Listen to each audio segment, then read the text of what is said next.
What's up, you guys? Welcome back. And if you're new, thank you so much for being here. So I thought it would be a fun video to read your assumptions / answer your questions about female prisons. So there's nothing fancy on my channel. As most of you know, I just wrote it all down here. So I'm just going to go down the list.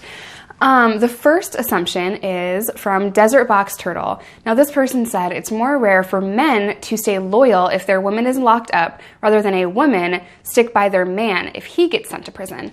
And I think this is just a really good assumption. I've seen it on both sides. Women will say the same thing about men and men will say the same thing about women. Just from my personal experience, it is really difficult when your loved one, when your spouse, when your girlfriend, boyfriend gets sent to prison. And essentially you're gonna be without that person for potentially years, right?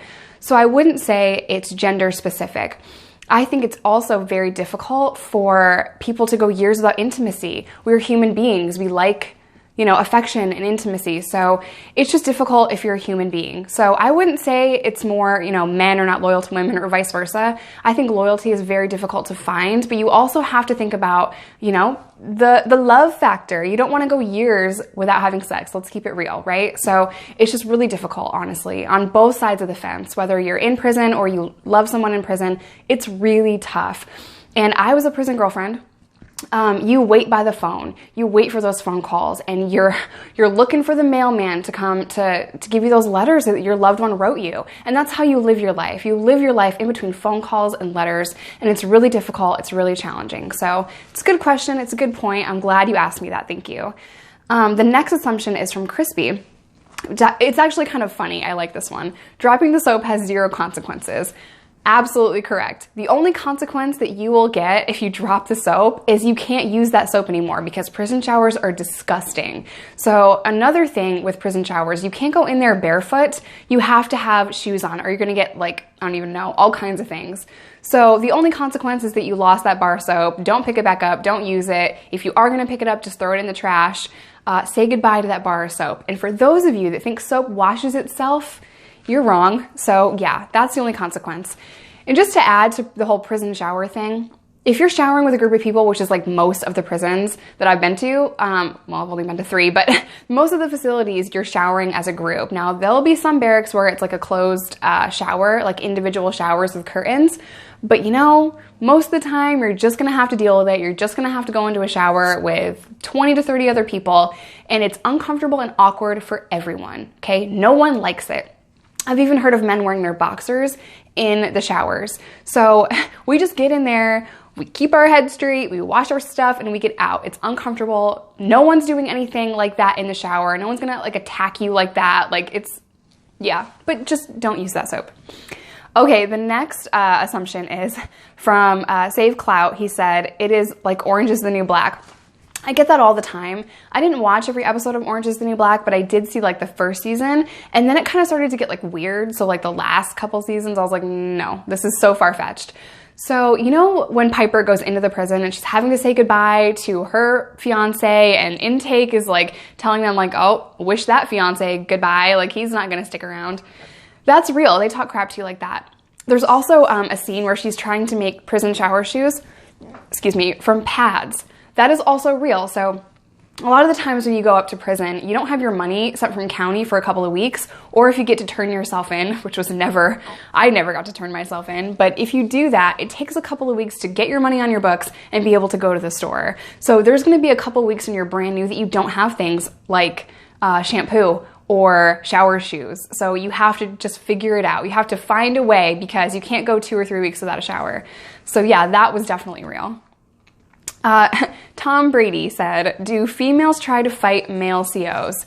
Yes, all the time. All the time. It's definitely going to happen. I have seen women get in fights with other people, and then the male cop tries to break it up or whatever. So I've definitely seen women try to fight men cops and men COs. It happens. You're a little pissed off in prison occasionally. You can get upset over the tiniest things when you're an inmate. So I've definitely seen people trying to fight the COs. And it doesn't work out because you are going to get your ass kicked. They're going to come in that cell, or they're going to come get you with a bunch of people in the turtle gear. They're going to raid. They're going to, I don't know. Don't fight the COs, okay? Because you will lose, and it will be very, very painful. I've seen women get put in the chair. I don't know if you know what I'm talking about. They strap your arms and legs to this chair, And sometimes they'll put like a spit mask on you in case you're spitting or you're really hostile and violent and they can't control you and they have to take you out of a cell. I've seen that happen a bunch. So, you know, you're gonna lose. Oh, I've also seen someone get out of that chair. She was really, really drunk or high and like hella strong and totally broke free of that chair. Okay, moving on. Commander Keen said, female inmates generally have less contact with family and friends on the outside than male inmates. Again, I don't want to be like gender specific or whatever, right? So usually prisons are located miles and miles and miles away from where you are from. They're on like the freaking outside of a city. They're, you know, hours away from where you live. So that makes it really difficult for family and friends to come in and visit you. So I wouldn't say women get less contact than men. I would just say it's very difficult for anyone's family to come visit you on a daily basis. So good question, good assumption. Jason Riddick asks, were you ever able to get a haircut? Yes. So in county jail, women can't get haircuts like with scissors. They give you stuff that the men use, which is also a little disgusting. But anyway, they'll just give you clippers. And like in New York, they gave me clippers and it was only like one specific day a week that you could get the clippers. I think it was on like a Sunday or like the weekend, I want to say. And one person was able to cut people's hair. So I can do layers. I can do like angles and stuff with clippers. So I can cut female hair with clippers. That was actually a hustle that I had in county jail. Then when you go to prison, there's a beauty shop. So you can get your hair cut with scissors and you can not really get any styles where I was from. They don't want you to get like unique things because they'll try to say anything is from a gang or whatever. So basically just any basic haircut you can get when you're in prison because they have an entire salon for that. So good question. Okay, and the last one is from J5C. He said, there are not really any shot callers in female prisons. You are wrong. So usually, like, shot callers are be people that have a long time to do. And just from what I've seen, they won't let a lot of like the short timers or the new people cause a bunch of commotion because then we're gonna get locked down and they don't like that. So that's really the only time I've seen people like step in and like be kind of aggressive to try to shut the pod down or like stop things from happening. I've seen a lot of women come in and try to control the dorm or control the pod or the barracks, and that just doesn't go well a lot of the times. But I have seen this one person that I'm thinking of specifically, I saw her come from maximum security when I was doing like a little bit of time in medium security. And she thought she was going to run shit and she thought she was going to tell me what to do and what to have on the television because she had a life sentence. That didn't work out. That didn't work out.